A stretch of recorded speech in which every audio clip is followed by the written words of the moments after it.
Hozirgi O'zbekistonda uy qurilish sohasida yo'qolib ketayotgan bitta narsa bor. Ko'pchilik bunga ahamiyat bermayapti. Aynan o'sha narsa mana shu xonadonimizda bor. Bu xonadonimizning maydoni 3-4 sotix. Videoni oxirigacha ko'rib turing, qolgan ma'lumotlarni aytib o'taman.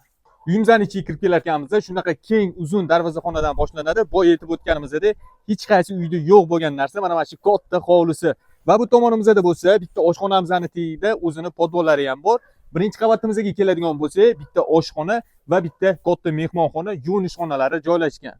Xo'p, ikkinchi qavatga ko'tarilarkanimizda shunaqa keng yo'lak bo'ladi.